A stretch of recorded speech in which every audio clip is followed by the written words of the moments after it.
a heavy pane of glass, the reflection of duty. Behind it, a royal life lived without fanfare, yet perhaps more quietly powerful than any headline. Before we dive in, there's something I need to share with you. Over the past few days, thousands have watched these stories unfold, but most haven't subscribed. If you're one of them, I invite you now to join us. Subscribe to Crownverse so you never miss the next chapter in this unfolding royal history. She carries a name few question. Daughter of a queen, sister of a king. A figure of unwavering service in a monarchy built on symbols. Princess Anne. What we will explore today. Two streams. The first, what is grounded in fact. The second, what remains in the realm of speculation. One side solid, the other conjectural. Together, they form the portrait of a royal at the heart of an institution in motion. Let's begin with what is known. Princess Anne was born on 15 August 1950. She is the only daughter of Queen Elizabeth II and Prince Philip, Duke of Edinburgh. She holds the title Princess Royal, granted in 1987 and held for life. Her record of service is profound. She conducts hundreds of engagements annually. She serves as patron, president, or patroness of more than 200 causes and organizations. She holds constitutional functions as a senior member of the Privy Council and as a Counselor of State, meaning she can officially represent the monarch in key circumstances. These are public facts recorded via official sources, stamped in time. She remains visible. On 28 October 2025, she visited the Royal Star and Garter's Surbiton Veterans Home in her first engagement as its patron, meeting veterans and their families, learning about dementia care developments. On 29 October, she visited Northampton, meeting town organizations and businesses. These engagements reinforce her active role. The institution still relies on her. So far, title, service, public presence, facts. Now let's shift to the speculative. Because in the still corridors of royal power, what is not said often resonates more heavily than what is spoken aloud. One recurrent narrative suggests that Princess Anne is increasingly aligned with the reforms of her brother, the king, and the heir apparent, that she quietly backs internal changes and even stands behind the decisions to reduce certain privileges of other royals. For instance, her brother, the former Duke of York, is undergoing a process of title removal and public role diminution.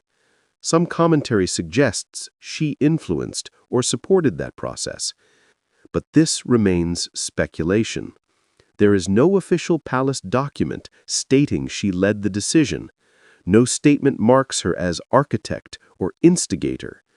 The inference rests on timing, her steady appearances, his fading role, and on commentaries reading between the lines. Another thread that Anne is steering the future of how titles, styles, and royal roles will be distributed in the next generation. Her own precedent, for instance her children bearing no royal titles, is cited as evidence of a reform ethos. Some analysts suggest she may be influencing the heir's team to adopt a leaner, more service-based model of royalty. Yet again, no formal acknowledgement exists. We do see the pattern. Whether it is orchestrated remains unconfirmed. There is also speculation that Anne has an expanded role behind the scenes, as a stabilizer, advisor, keeper of institutional memory. Her increasing visibility during times of turmoil, her consistent work ethic, suggest a shifting power dynamic. But to call her a power broker is an inference, not a confirmed fact. Why does this matter? Because titles, duties, and public roles are the scaffolding of monarchy. When a senior princess continues with full tilt while traditional peers recede, the question arises, is she simply doing her job or is she doing more? In each speculation lies a larger question about the monarchy's future. Will it remain as it was, or will it evolve into something leaner, less hereditary, and more mission-driven? If Anne is influencing that shift, she is not a background figure, but an architect of a new era. This gives weight to every gesture, every engagement, every photo. Let's walk through the stories with a clear lens. She visited the Surbiton home of Royal Star and Garter. This was her first engagement as patron of that charity, a role that links back to her mother, who held it from 1953 until 2022. This is fact. But speculation emerges when the narrative suggests that by succeeding her mother, she is not simply honoring a legacy, but taking a more purposeful chapter in the public service of the Crown. Her visit to Northampton in late October, landing by royal helicopter to visit 4 town organizations, again, a factual engagement. But the broader interpretation may point to how she is now one of the few royals consistently doing public-facing duties while others fade from view. That creates speculation about role redistribution. Her earlier statements, such as that retirement really isn't an option for her, even as she nears her 75, anchor the idea that she plans to remain active.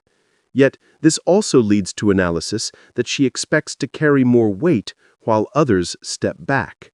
Fact, she said the quote. Speculation, that therefore she is preparing to absorb more duties or influence. What we are doing here is distinguishing layers. Straight facts, titles held, duties performed, public presence real. Probable realities, senior role, reliance by the Crown, high popularity. Speculations, influencing internal policy, deciding direction of titles, power behind the scenes. It is important to keep these clear, because this is not tabloid rumor. It is informed possibility, but we must mark the difference. In the context of the monarchy's evolving structure, the push for fewer working royals, a tighter definition of royal roles, heightened scrutiny of privilege, Anne's position takes on additional meaning. If the Crown chooses to streamline, it must rely on trusted figures to hold the line. Anne stands out not for glamour, but for grit. She is the link between heritage and continuity. Her presence gives the institution legitimacy when other branches wobble. If Anne continues merely in support mode, she provides stability. If she becomes a driver of direction, the monarchy shifts in her image. Consider the absence of grand announcements. That is part of the story. There has been no white paper on Princess Anne's strategic role. There is no document stating she leads reform. But in a palace where duty is done quietly, silence becomes a form of communication. The external picture, a senior princess still active, deeply engaged, with few controversies. The internal story, possible repositioning of her role as the monarchy adapts. The nexus is what lies under the surface. One of the most telling indicators is her children's styling. Peter Phillips and Zara Thindle bear no royal titles. This unique choice in recent royal history is often cited by analysts as signaling the kind of future Anne might prefer, where titles are not assumed. That fact is clear. The spin, that therefore she is guiding how the next generation of royals will be managed. Speculative, yes, but plausible. Another indicator, her public workload. While others withdraw, she remains. This fact underpins the suggestion that she is indispensable to the Crown's functioning and, therefore, may occupy a greater space. Yet we must note, this is not the same as holding formal power beyond what is recorded. In the end, what we see is this: one woman defined by service, tradition, and respect, known, respected, active, and yet surrounded by questions. How far does her influence reach? Will she shape what royalty becomes, or will she simply anchor what has been. We treat what is verifiable with certainty. We treat what is inferred as speculation. We allow each layer to stand on its own. She stands between yesterday and tomorrow, the past of monarchy and the future it seeks. Whether she steps forward as guide or remains the steadfast guardian, either role is significant. And in the hush of the palace, one figure moves, quietly, steadily, the Princess Royal.